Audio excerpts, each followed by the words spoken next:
Hello viewers, আজকে আমি তোমাদের জন্য একটা ডেজার্টের রেসিপি নিয়ে এসেছি। এটা হচ্ছে লাচ্ছা সিমাই রেসিপি। এটা কিন্তু একদম যে সরু লাচ্ছাটা হয় সেই লাচ্ছাটা দিয়ে এটা তৈরি করতে হয়, যেটাকে পেনি বলে। মোটা লাচ্ছা দিয়ে করলে বা মোটা সিমাই দিয়ে করলে কিন্তু এটা অত ভালো খেতে হবে না, সবসময় ওই সরু লাচ্ছাটা দিয়ে করতে হবে। আর এটা দুধ দিয়ে তৈরি করা আছে আর ড্রাই ফ্রুটস লাগে। এটা খেতে দারুণ সুন্দর হয়। এটা যখন সার্ভ করা হয় যে কোনো অনুষ্ঠানের পরে যদি তোমরা এটা সার্ভ করো, সবাই খেয়ে খুব ভালো। আমি ওই লাচ্ছাটা ইউজ করেছি, আমি 200 গ্রাম। দেখো আমি লাচ্ছা তার থেকে নিয়ে নিয়েছি, ড্রাই ফ্রুটস নিয়েছি, আমন্ড, পেস্তা, কাজু আর কিশমিশ, এগুলোকে নিয়ে আমি কেটে রেখেছি। আর আমার লাগবে হচ্ছে হাফ কাপ মতো আমি হচ্ছে ওটা মিল্ক পাউডার নিয়েছি, 1/4 কাপ আমি চিনিটাকে গুঁড়ো করে নিয়েছি। আর আমি কয়েকটা আমি স্যাফরন স্ট্র্যান্ডস নিয়ে নিয়েছি, কেশর স্ট্র্যান্ডসগুলো। আর 6-7টা আমি এলাচকে আমি থেতো করে রেখেছি। প্রথমেই যে আমি রেখেছি ওই ড্রাই ফ্রুটসগুলো, সেগুলোকে ভাজতে হবে। তাই আমি বড় 1 চামচ ঘি দিয়ে ড্রাই ফ্রুটসগুলোকে একটু নাড়াচাড়া করে 1-1.5 মিনিট মতো আমি তুলে নিলাম। ওই ঘিয়ের মধ্যেই আমি যে লাচ্ছাটা রেখেছি সেটাকে একটু ভাজবো, তার সঙ্গে ওই মিল্ক পাউডার আর চিনিটাকেও দিয়ে দিতে হবে। এই লাচ্ছা অলরেডি ভাজা থাকে, কিন্তু তারপরেও যদি ঘি আর একটু ভেজে নেওয়া হয় টেস্টটা কিন্তু আরও ভালো হয়। দেখো আমি ওই লাচ্ছার মধ্যেই আমি মিল্ক পাউডারটা দিয়ে দিলাম, আর আমি চিনির গুঁড়োটাও দিয়ে দেবো, পাউডার সুগারটাও আমি দিয়ে দিলাম। দিয়ে এইবার একসাথে দুটোকে ভালো করে লাচ্ছার সঙ্গে মিশিয়ে দিতে হবে আর ভেজে নিতে হবে। গ্যাস কিন্তু একদম স্লো করে রাখবে, নাহলে কিন্তু লাচ্ছা পুড়ে যাবে।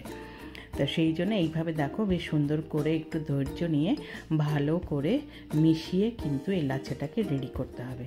বেশ সুন্দর দেখবে গন্ধও বেরোচ্ছে যখন, আর সুন্দর সব মিশে যাবে, চিনি মিল্ক পাউডার সব লাচ্ছার সঙ্গে সুন্দরভাবে মিশে যাবে, তখন ভাজাটা হয়ে যাবে। মোটামুটি 2 থেকে আড়াই মিনিট আমার লেগেছে এটা ভাজতে। আমার হয়ে গেছে ভাজাটা, আমি এটা সরিয়ে রাখলাম। এবার আমি এটাকে যে বোলটায় করব তার মধ্যে আমি নামিয়ে নিয়ে সুন্দর করে এটাকে সেট করে রাখবো। দেখো সমস্ত লাচ্ছাটা আমি এটার মধ্যে নামিয়ে নিয়েছি, নিয়ে এবার এটাকে আমি সেট করে নিচ্ছি। সেট করে আমি রেখে দিলাম। এইবার আমাকে দুধটা রেডি করে নিতে হবে। তার জন্য আমি ওই একই কড়াইটা যেটাতে আমি ভেজেছিলাম ড্রাই ফ্রুটস আর লাচ্ছাটা, সেটাই নিয়ে নিয়েছি। তার মধ্যে আমি 1 লিটার দুধ দিয়ে দিলাম। 1 লিটার দুধ দিয়ে এবার দুধটাকে আমাকে জাল করতে হবে। তো দুধটা ফোটাচ্ছি। দুধটা কিছুক্ষণ ফুটে উঠলে তার মধ্যে যে আমি এলাচটাকে গুঁড়ো করে রেখেছিলাম সেটাকে দিয়ে দিলাম। দিয়ে আরও হাফ কাপ আমি চিনি দিয়ে দিলাম দুধটাতে, এমনি চিনি, এটা আর তোমাকে গুঁড়ো করতে হবে না। দিয়ে এইবারে চিনিটাকে ভালো করে মিশিয়ে দিতে হবে দুধের সাথে, যাতে চিনিটা গুলে যায়। আর দুধটা জালও হবে তার সাথে।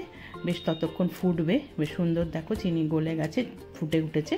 এইবার আমি যে স্যাফরন স্ট্র্যান্ডগুলো রেখেছিলাম একটু গরম দুধে ভিজিয়ে, সেটাকে আমি দিয়ে দিলাম, সেই দুধটা মিশিয়ে দিলাম। এতে একটা সুন্দর ফ্লেভার হবে। আর আমি হাফ চামচ নুনও দিয়ে দিলাম। দিয়ে সমস্ত কিছু মিলিয়ে নিচ্ছি।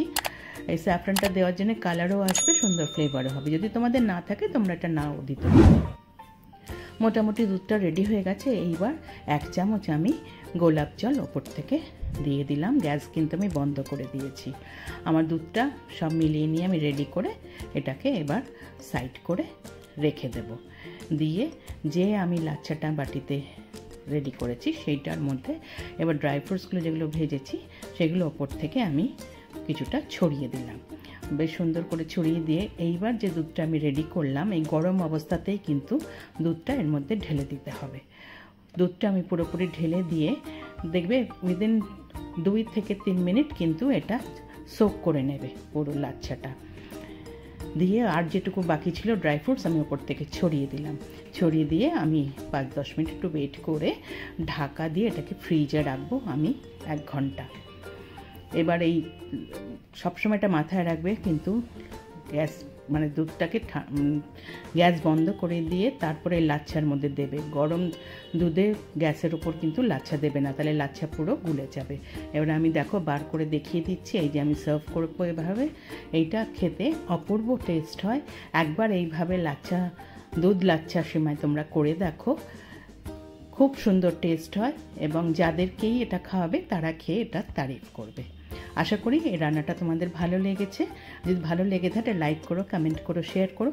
যারা এখনও আমার চ্যানেলটা সাবস্ক্রাইব করোনি প্লিজ সাবস্ক্রাইব করে দিও, পাশে থাকা বেল আইকনটা প্রেস করবে, তাহলে আমার তৈরি সমস্ত রান্নার নোটিফিকেশন তোমাদের কাছে পৌঁছে যাবে।